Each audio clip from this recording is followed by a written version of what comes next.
morning students.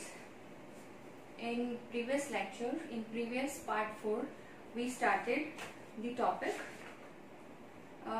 administration and consolidation under the Khaljis and Tughlaqs, and we also discussed this topic, officials of Sultan Muhammad and Mehmed Tughlaq.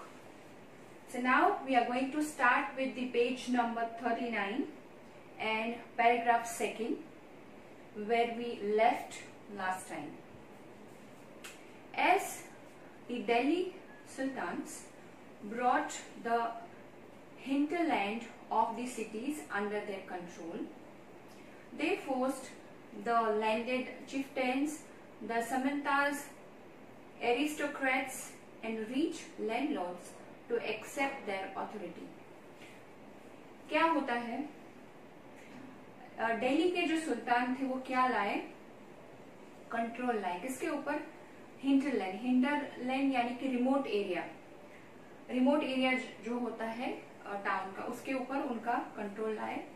उन्होंने force डाला, किसके ऊपर force डाला, land चिफ्टेंस के ऊपर, the Samantha are aristocrats जो higher class था उस सोसाइटी का उस टाइम का, एंड रिच लैंडलॉर्ड्स और जो पैसे वाले मकान मालिक थे उनके ऊपर फोर्स डाला, किस चीज का, टू एक्सेप्ट देयर ऑथोरिटी, उनका जो ऑथोरिटी है वो उनको एक्सेप्ट करना पड़ेगा.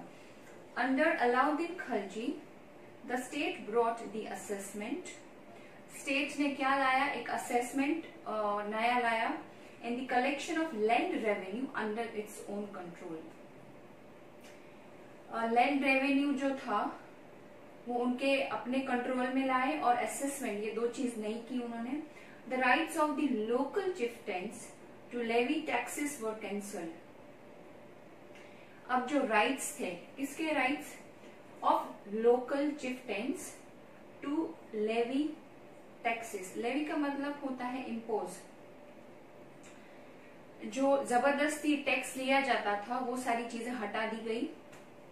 And they were also forced to pay taxes. पर उनको टैक्स तो पे करना ही था, पर उनके जो राइट्स थे, the rights of local chieftains to levy taxes, जो जबरदस्ती वाले टैक्सेस थे वो हटा दिए गए थे, बाकी टैक्सेस तो उनको पे करने थे. The sultan's administrators measured the land and kept careful accounts. सुल्तान के जो एडमिनिस्ट्रेटर्स थे उन्होंने क्या किया, लैंड को मेजर किया और उसके बहुत अच्छे से केयरफुल वे में क्या किया, अकाउंट रखे, मतलब हिसाब किताब रखा. Some of the old chieftains and landlords serve the sultanate as revenue collectors and assessors. There were 3 types of taxes, 3 type के टैक्सेस थे. ऑन कल्टीवेशन, एक तो था कल्टीवेशन के ऊपर, उसको बोला जाता था खराज, and amounting to about 50% of the peasants' produce. Farmer जो प्रोड्यूस करते थे उसके ऊपर 50% अमाउंट लेते थे. ऑन कैटल, कैटल के ऊपर लेते थे टैक्स, और हाउसेस के ऊपर, ये 3 टाइप के टैक्सेस वो लेते थे. Then we have next paragraph. It is important to remember that large parts of the subcontinent remain outside the control of the Delhi Sultans. अब क्या हुआ, ये चीज याद रखनी बहुत जरूरी है कि बहुत बड़े बड़े जो पार्ट्स थे सबकॉन्टिनेंट के, वो बाहर ही रह गए, दिल्ली के जो सुल्तान थे उसके कंट्रोल के बाहर ही रह गए. It was difficult to control distant provinces like Bengal from Delhi, and soon after annexing southern India, the entire region became independent. क्योंकि कंट्रोल नहीं था तो वो सारे रीजन थे वो इंडिपेंडेंट थे, मतलब उनके ऊपर किसी का भी कंट्रोल नहीं था. Whatever they want to do, they were able to do. Even in the gigantic plain, there were forested areas. Page number 40 now. That Sultanate forces could not penetrate. अब फॉरेस्ट के जो एरियाज थे ना, वहां पर भी दिल्ली सुल्तान का कोई कंट्रोल नहीं था. Local chieftains established their rule in these regions. अब उनके बदले कौन शासन करने लगा, लोकल चिफ्टेंस यानी सरदार, वहां के लोकल जो सरदार थे उन्होंने अपना शासन जमाया ये रीजन के ऊपर. Sometimes rulers like Alauddin Khilji and Mohammad Tughlaq could force their control in these areas. अब ये जो एरिया थे उसमें मोहम्मद तुगलक और अलाउद्दीन खिलजी ने अपने कंट्रोल लाना शुरू किया, but only for a short duration. बहुत कम टाइम तक उन्होंने क्या किया, ये ड्यूरेशन के ऊपर राज किया. Then we have chieftains and their fortifications. Chieftains and their fortifications. Chieftains का मतलब होता है सरदार, ठीक है, और fortification का मतलब होता है to create defensive wall, because in olden times or in ancient times, if you have noticed, the kings used to build defensive wall around its kingdom so that no one can attack directly, no one can harm the kingdom. So that was a kind of wall that kings used to build. But here we are going to talk about chieftains and their fortification. उनके जो ऐसे defensive wall थे उनके बारे में हम बात करेंगे. इधर Ibn Battuta, a 14th century traveler. यहाँ पे हम बात करें इब्न बटूटा की, जो क्या थे, ट्रैवलर थे फ्रॉम मोरक्को, अफ्रीका, जो अफ्रीका के थे, अफ्रीका के मोरक्को के थे. एक्सप्लेन दैट चिफ्टेंस समटाइम्स, अब उन्होंने कुछ एक्सप्लेन किया है, वो हम देखते हैं कि what he had explained. Chieftains sometimes fortified themselves in mountains. अब ये जो चिफ्टेंस थे उन्होंने अपने आप को फोर्टिफाइड किया था माउंटेन्स में, in rocky, uneven, rugged places as well as in bamboo groves. अब उन्होंने क्या किया था कि बहुत अलग अलग वे में अपने आप को फोर्टिफाइड किया था, मतलब अलग अलग तरह की वॉल्स उन्होंने क्रिएट कर दी थी. जैसे वो रॉक की होती थी या तो फिर बाम्बू ग्रोव्स की होती थी. In India the bamboo is not hollow. अब इंडिया के जो बाम्बू ट्रीज होते हैं, that bamboo tree is different. It is not hollow. Hollow मतलब अंदर से वो खाली नहीं होते हैं. इट इज बिग, वो बड़े भी होते हैं. It is its several parts are so interwoven that even fire can not affect them. अब बाम्बू ट्री के पार्ट्स इतने एक दूसरे के साथ ट्विस्ट करके पड़े हुए होते हैं कि फायर भी उसको अफेक्ट नहीं करता है. And they are on the whole very strong. और वो बहुत strong माने जाते हैं. The chieftains live in this forest.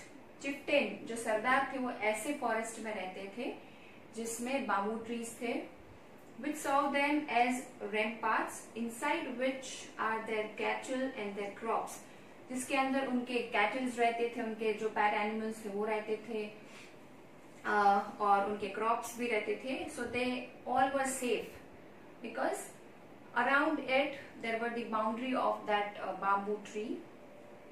There is also water for them within, that is rain water which collects there. पानी भी वो लोग कलेक्ट करते थे बारिश का. Hence they cannot be subdued except by powerful armies. तो मतलब कोई भी उनको हरा नहीं सकता था, तो फिर नुकसान नहीं कर पाता था, because they were having a strong defensive wall around them. Who entering these forests cut down the bamboos with specially prepared instruments. जो पावरफुल आर्मी रहती है उनके पास ही वो पर्टिकुलर इंस्ट्रूमेंट्स आते हैं जो वो बाम्बू ट्री को कट कर सकते हैं, और उसी से वो कट हो सकता है. Otherwise no one can enter that boundary and can harm the chieftains. So that was all about the chieftains and their fortification. तो उनका फोर्टिफिकेशन कितना स्ट्रॉन्ग था वो हमने देखा. और ये सारी चीजें हमको किसने बताई, एक ट्रैवलर था इब्न बटूटा, उन्होंने ये सारी चीजें एक्सप्लेन की चिफ्टेंस और उनके फोर्टिफिकेशन के बारे में. Now we have the next paragraph. The Mongols under Jahangir Khan invaded Transoxiana in north east Iran in 1290 and the Delhi Sultanate faced their onslaught soon after. Mongol attacks on the Delhi Sultanate increased during reign of Alauddin Khilji. Mongol जो थे उन्होंने attack किया किसके ऊपर, दिल्ली सल्तनत के ऊपर attack किया और वो बढ़ गया ड्यूरिंग द रेन। तब रेन किसका था, शासन किसका था, अलाउद्दीन खिलजी का।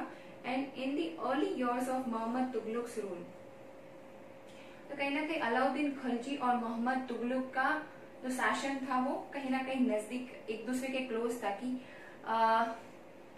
ये यहाँ पे अलाउद्दीन खिलजी का खत्म हो रहा है तो वहां स्टार्ट हो रहा है मोहम्मद तुगलक का शासन। This forced the two rulers to mobilise a large standing army in Delhi which posed a huge administrative challenge. अब ये एक चैलेंज था दो रूलर्स के लिए, एक बड़ी सी आर्मी खड़ी करना और एक बड़ा सा एडमिनिस्ट्रेटिव आर्मी खड़ा करना। Let us see how the two sultans dealt with this. अब ये दो सुल्तान जो थे उन्होंने कैसे ये चैलेंजेस को फेस किया। Now come to the page number 41, Alauddin Khilji, you have the table of it, and Muhammad Tughlaq. So left side you have Alauddin Khilji and right side you have Muhammad Tughlaq. So let us read and understand it. Delhi was attacked twice. दो बार attack हुआ दिल्ली के ऊपर। कौन से time पे, 1299 and 1300 and 1302 to 1303. As a defensive measure, Alauddin Khilji raised a large standing army. अब जैसे attack होता है उसका जो राजा होता है उसका दिमाग चलने लगता है कि now how we can protect ourselves, which kind of protective measure we have to apply. तो यहाँ पे आप देख सकते हो कि अलाउद्दीन खिलजी जो है उन्होंने एक स्टैंडिंग आर्मी खड़ी की ये टाइम पे जब दिल्ली के ऊपर दो बार अटैक होता है। उसके सामने मोहम्मद तुगलक ने क्या किया, the sultanate was attacked in the early years of Muhammad Tughluq's reign. उनका जब शासन था तब भी अटैक हुआ। The Mongol army was defeated, Mongol army को हराया गया। Muhammad Tughluq was confident about the strength of his army and his resources to plan an attack on Transoxiana. He therefore raised a large standing army. अब उनको अपनी army के ऊपर confidence था और उन्होंने मंगोल को हराया भी था। उन्होंने एक बहुत अच्छा अपना आर्मी बिल्ड किया था। Then we have Alauddin. Next point of Alauddin. Alauddin constructed a new garrison town named Siri for his soldiers. अब उन्होंने क्या किया? The soldiers. Now we are doing the page number 41. We are continuing with that. The soldiers had to be paid. Alauddin chose to pay his soldiers salaries in cash rather than iqtas. अब ये जो soldiers थे जो army में काम करते थे, जो वॉर में काम करते थे, उनको भी पे करना पड़ता था राजा को। तो अलाउद्दीन जो थे उन्होंने क्या पसंद किया, टू पे हिज सोल्जर्स सैलरीज। उन्होंने कैश में अपने सोल्जर्स से उनको पे करना शुरू किया, रादर देन इकतास यानी टैक्स फार्मिंग के बदले ये चीज सैलरी पे करना स्टार्ट किया। The soldiers would buy their supplies from merchants in Delhi and it was thus feared that merchants would raise their prices. अब क्या हुआ, जैसे ही कैश पेमेंट हुआ सोल्जर्स ने अपने जो रूटीन लाइफ के जो सप्लाईज थे वो बाय करना मार्केट से स्टार्ट कर दिया। It was thus feared that merchants would raise their prices. और उसका रिजल्ट ये आ सकता था, उस चीज का डर लगता था कि मर्चेंट है वो अपने जो चीजें जो बेच रहे हैं उसके प्राइसेस वो बढ़ा देंगे। To stop this Alauddin control the prices of goods in Delhi. He was very wise king. तो उन्होंने क्या किया, अपने प्राइसेस जो थे जो बढ़ सकते थे ये मर्चेंट के, उसको कंट्रोल किया। Prices were carefully surveyed by officers and merchants who did not sell at the prescribed rates were punished. अब जो prescribed rate के मुताबिक नहीं प्राइस लगा रहा था उसको पनिशमेंट दिया गया। Now let us come to the Muhammad Tughlaq. Muhammad Tughlaq also paid his soldiers